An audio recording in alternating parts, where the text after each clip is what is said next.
560 WIND. Good morning. Big John and Amy are off this morning, so I'm Ed Curran. Nice to be here with you, together with Bill Leff. And we've had a nice time this morning with a half hour to go. Yeah, so we could still ruin it. We still have 30 minutes to screw this up, Ed. Let's see what we can do. Ample opportunity, absolutely, to really mess things up. Yes. Speaking of messing things up and how messed up things are, we have some unemployment numbers that are out and kind of making people shake their heads because they just weren't as good as people thought they were going to be. Congressman Thad McCotter is with us, and he's on the phone. Nice to have you with us, Congressman. Oh, thanks for having me. You know, these numbers were not what people were expecting to see, were they? Well, it depends on which person you are talking to. Obviously, everyone's disappointed the economy's not recovering. But when you look at what Washington's doing, continuing to believe that our prosperity comes from the public sector rather than the private sector, you're going to see the private sector continue to struggle to create jobs despite the government, not because of its efforts. Congressman, I'm sorry, you're from Michigan, and that is one of the states that really has been hardest hit. What do you tell the people out there? What can you possibly say to the good people of Michigan to make them believe that better days are ahead? Well, Michigan is a manufacturing state. We understand that in the past, we've seen cyclical downturns where auto sales would be off. Obviously, we're a heavy manufacturing Sure. state. But what you see now, and we've been through this with our auto situation, is we understand that there's a restructuring going on. We're moving from an industrialized economy into the age of global competition. And a lot of difficult decisions have been made by families, have been made by businesses. But as you know, the one entity that is not restructuring for the future or making these difficult decisions is the government. Mm-hmm. They continue to act as if it's 1965 or something.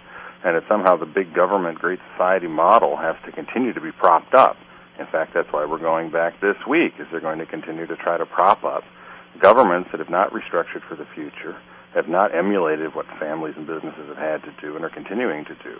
And that dichotomy, I think, in many ways, is what's hindering job creation in the country. Now, the president said that we'd like to see unemployment rates come in at like 8.5%, a whole percentage point lower than what came in this last report. That's just not happening.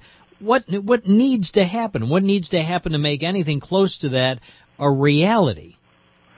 Well, obviously, people are very concerned about the policies that are coming out of Washington. Now, some people will say that it's the uncertainty and that if Congress just acts and passes more job-killing, large, big government legislation, that things will be better. I think that's not the case.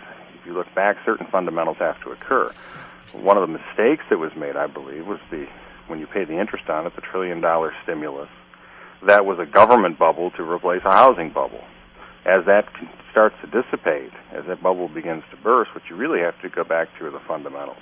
If you start from the premise that it is the American people who grow the economy, not the federal politicians in Washington, what happens is you need long-term sustainable tax relief people can rely on.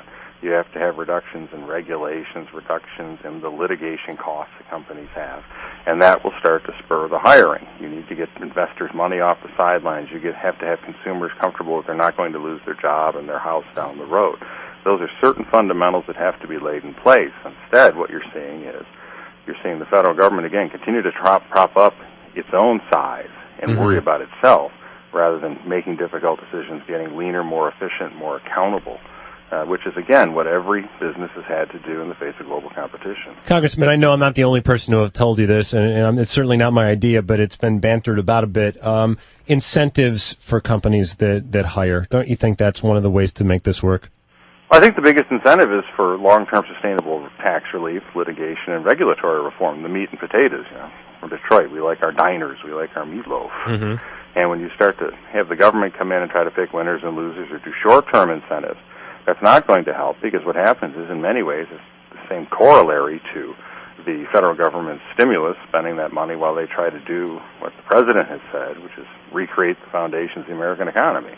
The American people created the American economy. You give them a playing field on which they can thrive, and they'll do it. Mm-hmm. Congressman, thank you very much for taking a moment to be with us this morning.